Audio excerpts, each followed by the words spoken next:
India alliance के बारे में यह है कि इतने दल मिल के आए हुए हैं, इन पे भरोसे करने लायक चीज़ है नहीं। तो दल तो बहुत सारे जो है नरेंद्र मोदी सरकार के अंदर भी हैं। इससे मतलब नहीं है सर, जिन लोगों की बात आप कर रहे हैं ना, इन्होंने अभी तक ऐसा कुछ दिया नहीं है। इंडिया अलायंस में जितने भी दल हैं, कुछ यहाँ पर पहले यहीं पर थे बीजेपी के साथ में, लौट के वापस चले गए। चाहे महाराष्ट्र देख लो, चाहे बिहार देख लो, आप कहीं देख लो। नमस्कार, मैं अब्दुल बासित। इस समय हम मौजूद हैं जहांगीरपुरी के अंदर और स्वागत है आपका हमारे प्रोग्राम मिशन 2024 क्या बोलती पब्लिक। और इसी के तहत आज हम जहांगीरपुरी के अंदर मौजूद हैं। यहाँ पर हम जो केमिस्ट शॉप के सामने खड़े हैं और इन भाई साहब से हम जानने की कोशिश करेंगे कि ये 2024 के अंदर किसकी सरकार देखना चाहते हैं। सर, स्वागत है आपका। जी सर। सर, नाम क्या आपका? मेरा नाम गिरीश कुमार है। गिरीश कुमार जी, 2024 के अंदर आप किसकी सरकार देखना चाहते हैं? सर, हम तो नरेंद्र मोदी की सरकार देखना चाहेंगे। मेरे को कुछ उपलब्धि जो हैं उनकी बताएं आप। सर, जो उपलब्धियां नहीं है उनके बारे में बात करें। अब क्या उपलब्धियां नहीं है? पहले के मुकाबले जो चल रहा है, कहीं कोई बेईमानी या आज के टाइम में फ्रॉड पकड़ा जा रहा है, ऐसा कुछ स्कैम पकड़ा जा रहा है, कि ऐसा कुछ हो गया, उसका मुझे तो दिखता नहीं ऐसा कुछ। एक स्थिर सरकार है, नेशनल लेवल पर, इंटरनेशनल लेवल पर काफ़ी प्रगति की है इंडिया ने। इंडिया की जो पहले वैल्यू थी, कभी मनमोहन के टाइम में या कोई और टाइम में, लगता नहीं था इतनी। इंदिरा के टाइम में थी, मगर उसके बाद की सरकारों के टाइम में कोई वैल्यू नहीं थी। कहीं भी किसी सेमिनार में या किसी प्रदेश जाते थे, ऐसा कोई दिखता नहीं था। इंडिया जो आपने कहा, इंडिया की वैल्यू ने, इंडिया की वैल्यू हमेशा से थी। यहाँ से एक्सपोर्ट जो है बहुत ज़्यादा था, सारी चीज़ थी, ऐसा नहीं था कि वैल्यू नहीं थी। ठीक है ना? नहीं, वैल्यू का मतलब उस चीज़ से नहीं है जो प्रचार प्रसार है या जो आज की तारीख में इज्जत मिल रही है, इनको दिख रहा है कि नहीं इंडिया ही इंडिया। पहले ऐसा कुछ ना होगी, मानता हूँ बात करने के, नहीं हो ऐसा नहीं है। पर जैसा हम देख रहे हैं, पहले के मुकाबले लाइमलाइट ज़्यादा है सरकार को, तो हर आदमी पसंद करता है इस चीज़ को कि नहीं मोदी कुछ ना कुछ वैल्यू बना रहा है बाहर। जैसे बाहर युद्ध हो रहे हैं, निकाल के लाते हैं। पीछे हुआ था यूक्रेन में युद्ध, वहाँ हमारे भारतीय फंसे हुए थे। अगर वो इंडियन फ्लैग लेके जा रहे हैं, उनको पास मिला। पाकिस्तानियों ने भी अगर इंडियन फ्लैग दिखाया, उनको भी पास दिया। तो ये वैल्यू का वैल्यू इसी से गिनी जाती है, पैसे से वैल्यू नहीं गिनी जाती। पैसा एक अलग चीज़ है, पैसा तो हर सरकार के टाइम पे होता है। अच्छा, जो ये निरंतर जो बेरोज़गारी बढ़ती चली जा रही है, जो स्टूडेंट जो है पास आउट होकर आ रहे हैं, उनके पास इस समय रोज़गार नहीं है, ढंग से जो है स्टार्टअप जो है वो ढंग से नहीं है, तो इस बारे में आप क्या कहना चाहेंगे आप? मैं कहूँ पहले के सारे नौकरी पैसे पे लगे हुए थे। जो पहले पढ़े लिखे थे या पहले पढ़े, सारे आईपीएस लगे हुए थे। पहले भी विशेष सिस्टम था, पहले भी यही सिस्टम था।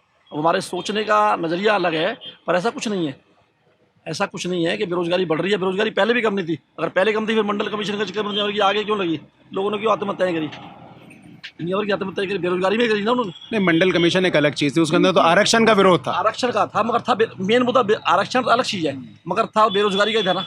उनको डर किस चीज़ का था? बेरोजगारी का ही था ना, कि हम बेरोजगार रहेंगे, हमें नौकरी में पार्टनर बनाओ, हमारे को नौकरी में हमारे दो, हिस्सा दो हमारा। किस लिए मांग रहे थे? वो बेरोजगारी के लिए मांग रहे थे ना। अच्छा, इंडिया अलायंस के बारे में आप क्या कहना चाहेंगे, जो गठबंधन जो है? इंडिया अलायंस के बारे में यह है कि इतने दल मिल के आए हुए हैं, इन पर भरोसे करने लायक चीज़ है नहीं।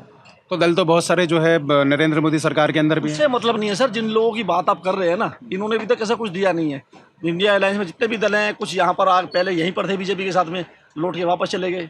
चाहे महाराष्ट्र देख लो, चाहे बिहार देख लो, आप कहीं देख लो, इन चीज़ की अपने कोई वैल्यू नहीं है। रही राहुल गांधी की बात, मैं नहीं समझता अभी परिपक्वता मैच्योरिटी है उनके अंदर। ऐसा कुछ नहीं है उनके। जब भी कोई जवाब देखते हो, कहीं भी देखो आप, कुछ का कुछ बोल जाते हैं, कुछ लगता ही नहीं। जब वो बोलने में कुछ से कुछ बोल जाते हैं, तो देश के बारे में या इंटरनेशनल लेवल में क्या वो देखेंगे?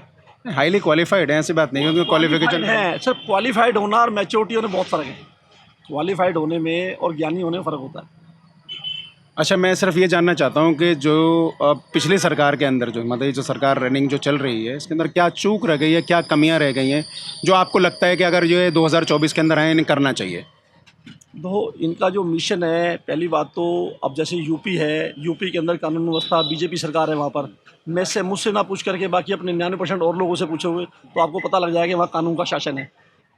कोई दंगा नहीं है, कोई ऐसा फसाद नहीं है वहाँ पर। और यही चाहिए होता है पब्लिक को यही चाहिए होता है। रोजगार तो सब करते हैं, सारे करते हैं, पढ़े लिखे भी करते हैं, अनपढ़ भी करते हैं। पहले भी ऐसा हो रहा था, 50 साल पहले भी हो रहा था, 30 साल पहले ऐसा हो रहा था। पर ये शांति प्रिय सिस्टम है ना, शांति का, वो होना चाहिए। कानून का शासन होना चाहिए, पहले कानून का शासन नहीं। जो भी बहुत बहुत धन्यवाद। हाँ, इधर। जैसे कि आपने देखा, इस मिशन 2024 के अंतर्गत हमारी जो है भाई सबसे बातचीत हुई और इनकी नज़र में जो है नमो सरकार जो है वो बेस्ट सरकार है। 2024 के अंदर ये नमो सरकार देखना चाहते हैं। और जो भी हमारे व्यूअर्स जो हैं इस न्यूज़ को देख रहे होंगे, उनकी इसके बारे में क्या विचार है और क्या वो इस बारे में सोचते हैं, कमेंट्स करके हमारे को ज़रूर बताइएगा। तो आज के लिए बस इतना है। कैमरामैन शादाब के साथ मैं अब्दुल बासित लेता हूँ इजाज़त। Good bye.